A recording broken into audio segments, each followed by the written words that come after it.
Hello বন্ধুরা, সবাই কেমন আছো? আশা করি সবাই খুব ভালো আছো। আর অনেকদিন পরে আমি চলে এলাম তোমাদের সাথে আবারও গল্প করতে। আজকে আমি এই সানডেটা কেমন কাটিয়েছি সেটাই তোমাদের সাথে শেয়ার করব। আর তোমরাও কেমন এই সানডেটা কাটালে তোমরা কিন্তু কমেন্ট করে জানাতে একদম ভুলো না।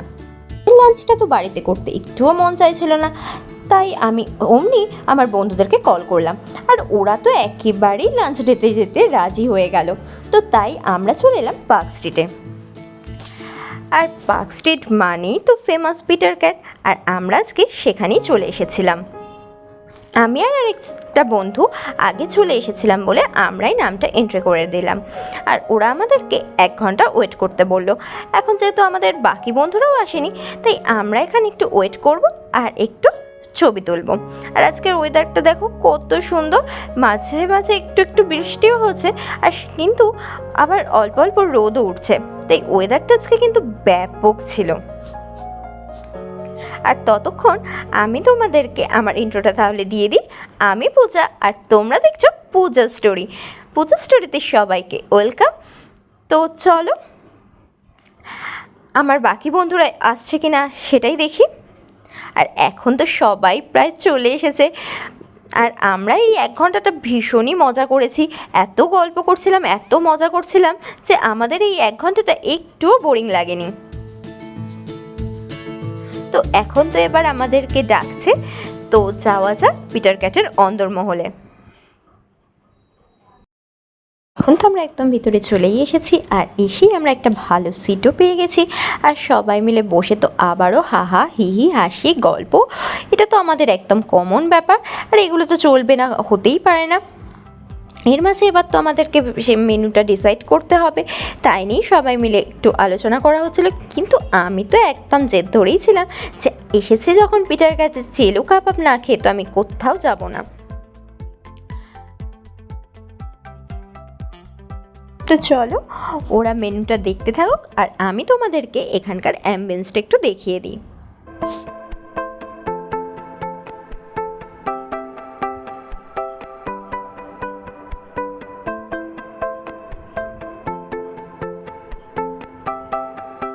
তোমাদের সাথে মেনু কার্ডটাও একটু শেয়ার করে দিই।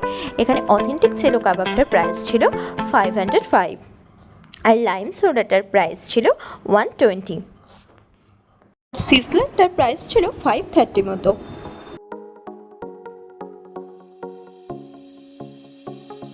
আর দেখতে দেখতেই তো চলে এলো আমাদের গরমা গরম সিজলার। উফ, দেখেই তো জিভে জল চলে আসছে।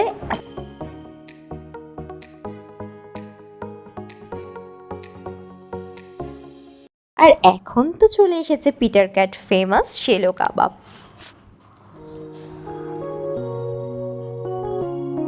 যেটাতে ছিল রাইস, 3টে বাটার কিউব, 2টো পেয়ারে কাবাব, আর সাথে ছিল চিকেন কাবাব, যেগুলো খেতে অসাধারণ ছিল।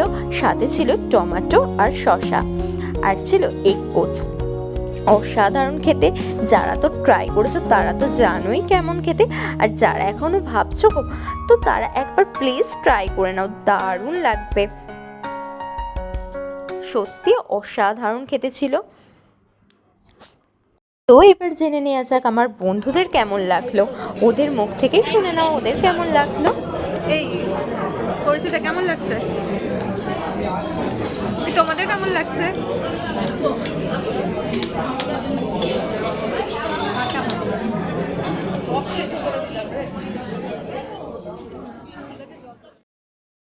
আর আমি তো তোমাদের আগেই বললাম আমার তো অসাধারণ লেগেছে, দারুণ লেগেছে। আজকের সঙ্গেটা তো আমাদের ভীষণই হাসি মজাতে বেশ ভালো করেই কাটলো। চলো দেখা হচ্ছে তাহলে নেক্সট কোনো ভিডিওতে। আর আমার ভিডিওটা যদি ভালো লেগে থাকে তাহলে প্লিজ একটা লাইক করে দিও, আর কমেন্ট করতে যেন ভুলো না। আর যদি পূজা স্টোরিকে এখনো সাবস্ক্রাইব না করে থাকো তাহলে কি করছো, সাবস্ক্রাইব করে দাও। Tata, by.